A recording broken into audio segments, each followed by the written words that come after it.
Alright, so these are the exact shocks that I bought on Amazon. You can see they come in either silver, black, red, or blue. So you can add a little bit more personalization to the kit, and it's going to be in full metal, not paint or plastic or anything like that. It's not going to wear off or anything like that. So I'm going to put this link here into the info. So just click the link down below if you want to check out these shocks. They're not very expensive. They're basically Integy's 60 millimeter off-road R10 scale shocks. These 60 millimeter crawler shocks with internal springs to work in the Redcat 64 for both the front and the rear shocks. You need to modify them a little bit differently to work in the front than you do in the rear because the front and the rear both have different needs. Alright, so to do the front, there's two things that we need to do. Number one, the springs are very springy, so we're going to need to increase the spring rate, make the springs a lot stiffer, and these shocks are actually a little bit longer than the original. It's not a lot, it's only a few millimeters, but when it comes to when the car is at the lowest point, this will have the car raised up a little bit. So we're going to reduce the travel of the piston in order to make this an overall smaller shock when fully extended, and we're gonna make it a little bit lower than a little bit smaller overall than the original shock, which should make the car sit a little bit lower at the lowest point. Now it's a little bit different in order to mod the front and the rear. So first we're going to start with the front. Now the front, step one obviously is going to be to take the shock apart. You have the body here and the screw at the base. Just unscrew that, making sure to be careful not to lose the spring when it opens up. Alright, so here we have the spring. Just put that in the body aside. And the first thing we're going to do is modify the piston so that it travels less and creates an overall smaller shock. The way that we do this is, you notice there's a stopper here, and this prevents the shock piston from sliding all the way out. We're going to basically put some O-rings in between here and here, and that's going to act as a stopper and prevent the piston from going all the way out. Now the space that we need to create the size of the stopper that we're going to create there is going to be 4 millimeters, and the way that I do that is with these shock O-rings. Now you can get these for pretty much any shocks for a couple of bucks. They're not expensive, and I use 3 on each shock, well, each of the 2 front shocks, and it's very easy to do that. What you do is you need to take this blocker off, and we're going to slide them over the shaft. So take this apart real quick.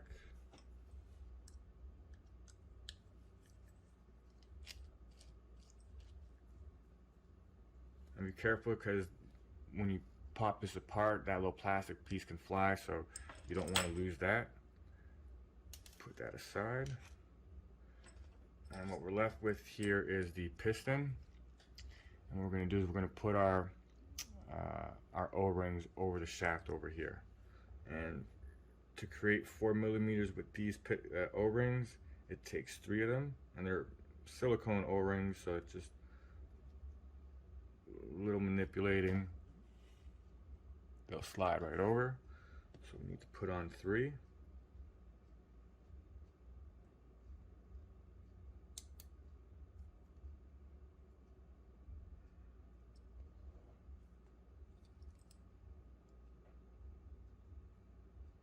Alright, now that we got our 3 O-rings on there, we're going to go ahead and screw it back together.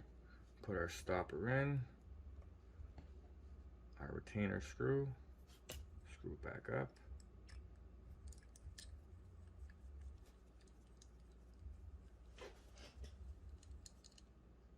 Alright, so now we have, for the front, this is going to be our piston. And as you'll notice, the O-rings are now preventing the piston from sliding out more, so this is going to make the shock actually a little bit smaller overall than the original shocks. However, there's still one more thing we need to do before we put that back in. the spring is very, very springy. So in order to increase the spring rate, make the spring a lot stiffer, and reduce the overall travel of the shock, how far the piston is going to go in, not out, but this time in. What I do is I use a glue gun glue stick cut down to size. Now this one here is for the rear, and this one here is for the front. Now it's very important that you use the right size spacer for the front and the right size spacer for the rear, because they both have different needs. So for the front, the spacer is going to be a 12mm spacer. And what you basically do is you take that and you drop it inside the shock body. Drop that in there, and we put it all back together. Now we take the spring, put it in there, and we take our new modified piston and put that back in there, squeeze it all together, and screw it up. So the first thing you're going to notice is the shock itself. The shock itself is overall smaller than the original. Not by much, but by just enough. We're going to sit a tad lower, and the spring rate and travel amount is very, very, very much reduced. It's not very extreme amount of travel going on there. It's not a whole lot, and it's a bump stop on both the upstroke and the downstroke, so it's not going to be slamming into the shock body. So this is going to be our shock for the front, and we're going to do one for the rear now. So the rear is basically going to be the same thing, except instead of using for the rear, basically it's the same thing, except for you do not modify the piston itself. This is all stock, all original. I'll just demonstrate.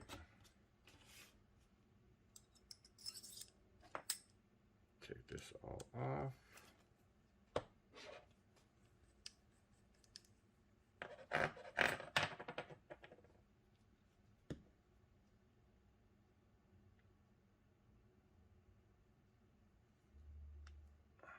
So we take the O-rings off, put this back together. So now we have an unmodified piston. Alright, unmodified piston, like so, full travel.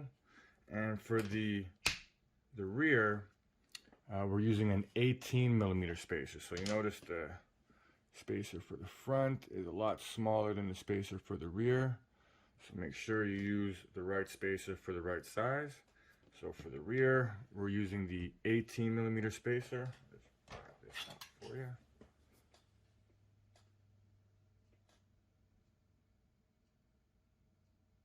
There you go. And it's very easy for the back. Just drop that in the shock body, pop in the spring, and screw the shocks back together. Boom. So now we've got a much stiffer spring, and we have the reduced travel, but the shock is still a little bit longer than the original. This is all the spring action that we really want and need out of the shocks. So that's for the rear, and we did the front before.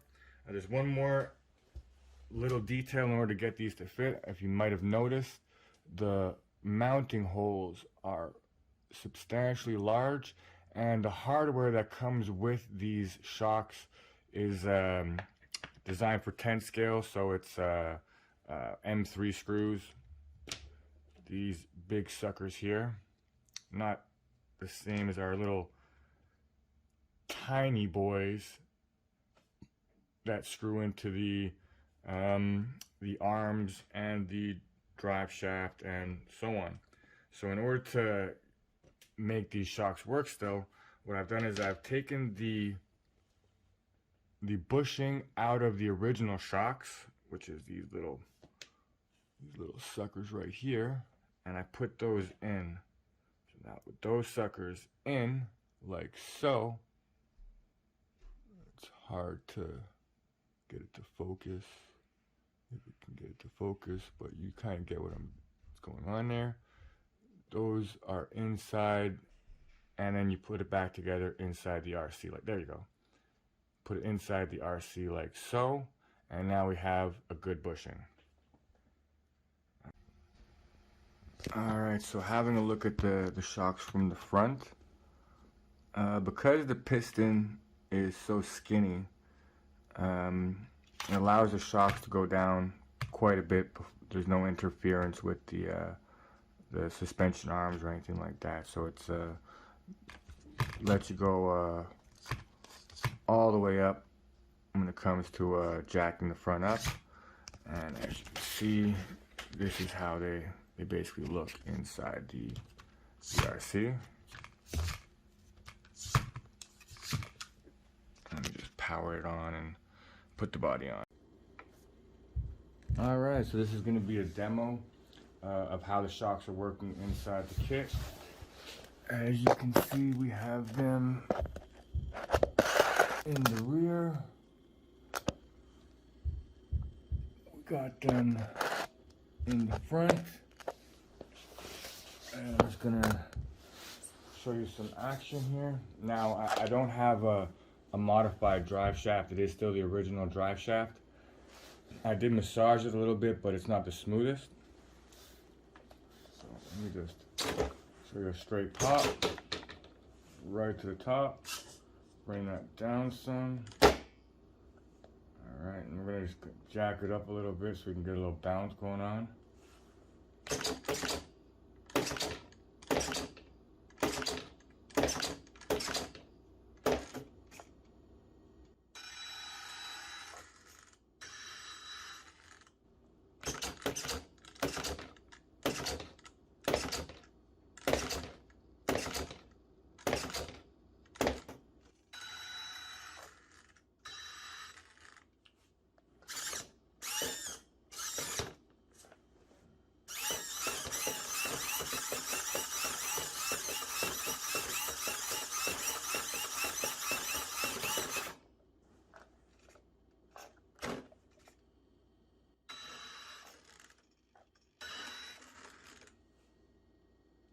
You want to do a fast bounce, you don't raise the back that high.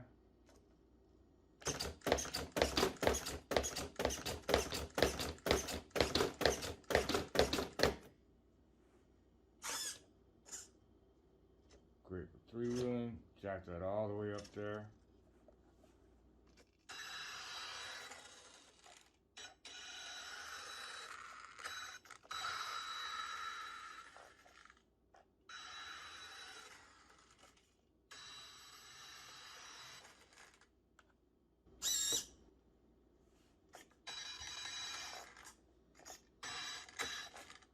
She also got that bounce that you kind of want from the suspension.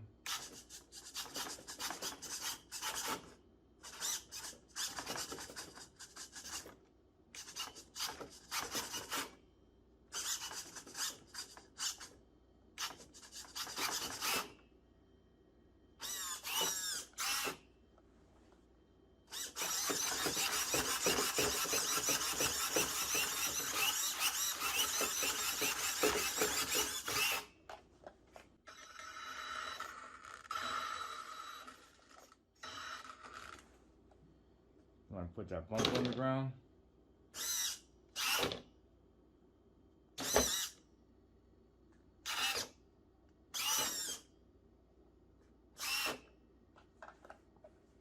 Oh yeah, also.